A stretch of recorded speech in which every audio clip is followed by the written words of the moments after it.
Hello မင်္ဂလာပါ PNN ဟနွိုင်းမြို့ကနေပြီးတော့ day trip သွားလို့ရတဲ့နင်ပင်းမြို့ပေါ့နော်နင်ပင်းမြို့ကိုသွားဖြစ်ခဲ့တဲ့အတွေ့အကြုံလေးကို sharing လုပ်ပေးထားတဲ့ video လေးပါဒီနေ့ကဒီ tour ကို Klook ကနေပြီးတော့မှ book လုပ်ခဲ့တာပေါ့နော်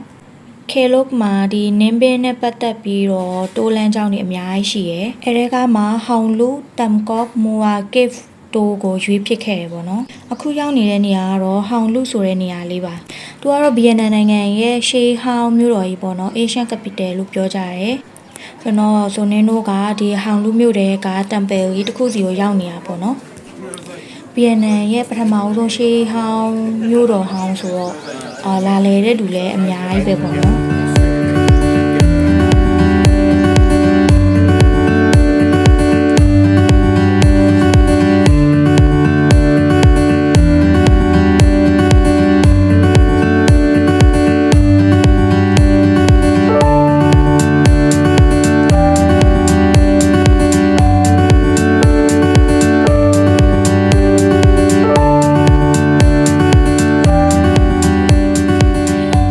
ဒီတိုးကို Klook ကနေပြီးတော့ book တာပေါ့နော် Klook ကနေပြီးတော့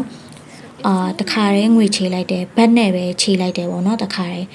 ဘတ်နဲ့ကဘတ်1000ကျော်လောက်တော့ကျသွားမယ်ထင်တယ်ဟောင်လူကိုလဲပြီးတဲ့နောက်မှာတော့နီးလေသာစားချိန်ရောက်သွားတာဖြစ်တဲ့အတွက်နီးလေသာကစားကြရတယ်ပေါ့နော်ဘူဖေးစားရတယ်ပေါ့ဒီတိုးနဲ့ကြတော့လေပြီးရင်အဲ့မှာထမင်းစားပြီးတော့နောက်ထပ် activity အနေနဲ့ဒီစပိန်ပတ်စီးတဲ့ activity လေးတစ်ခုရှိရပေါ့နော်ဒီဟောင်လူမျိုးကသူကတောင်တန်းနေနဲ့ဝန်းရံထားတာပြီးရင်တောင်တန်းပြီးရင်ဒီကမ်းလေးရှိရချောင်းလေးရှိရအဲ့လိုမျိုးဝန်းရံထားတာပေါ့နော်ဆိုနေတော့ကလည်းအခုဒီတောင်တန်းတခြားကမ်းဆက်တခြားကိုစပိန်နေပတ်စီးကြရပေါ့တကယ်လို့ကိုကစပိန်မစီးခြင်းပဲနဲ့စားတောက်ဆိုင်မှာစောင့်နေခဲ့လဲရတယ်ဒါပေမဲ့တော်တော်များများတော့ဒီ activity ကိုလုပ်ကြရပေါ့နော်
ရဲ့အစုံမှာဆိုလို့ရှိရင်ဒီလိုမျိုးတောင်ပတ်ရန်ဝိုင်းနေတဲ့နေရာရှိရဲပြီးရင်အဲ့အောက်မှာ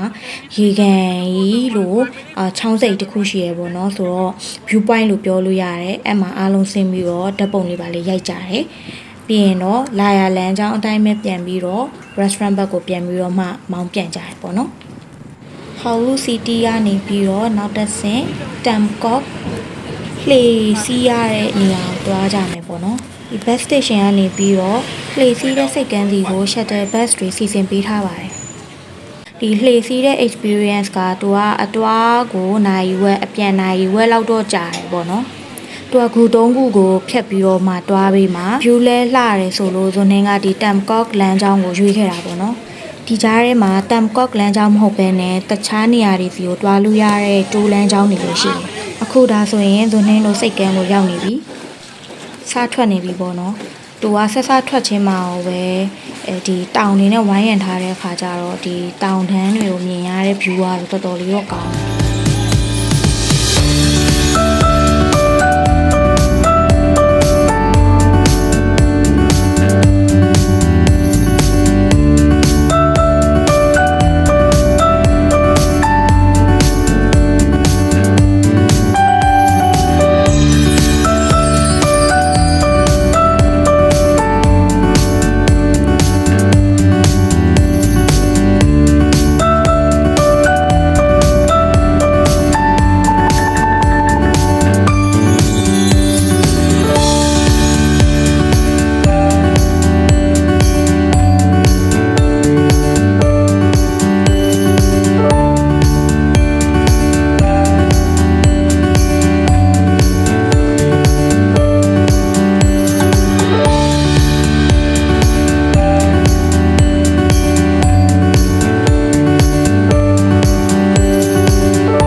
ကြတော့ဇွန်နေတို့ကနောက်ဆုံး destination ဖြစ်တဲ့မူဝါ cave ဘက်ကိုတွားခဲ့တယ်။သူကကြတော့ဇွန်နေတို့က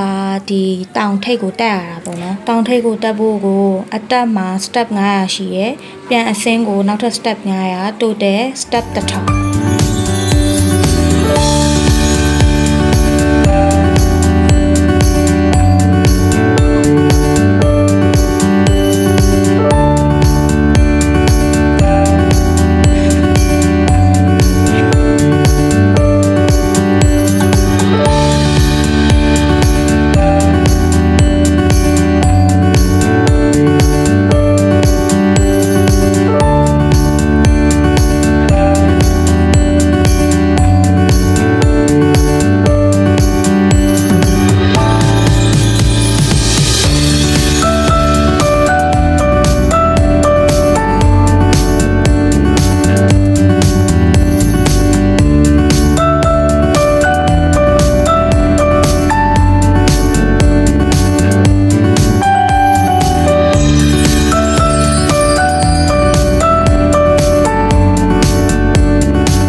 ဒီလိုမျိုးတက်လိုက်ပြုတ်လိုက်နဲ့ပဲတောင်ရဲ့တစ်ဝက်လောက်ကိုရောက်ခဲ့ပါတယ်။ကဲနောက်ဆုံးတော့တောင်ထိပ်ကိုရောက်ပြီပေါ့နော်။တောင်ထိပ်ရောက်တော့နေရာကကျင်းလေးပေါ့နော်။လူတွေကလည်းများတဲ့အခါကျတော့တတိတော့ထားရတယ်။ခဏလေးပဲနေပြီးတော့တောင်အောက်ကိုပြန်ဆင်းခဲ့ပေါ့နော်။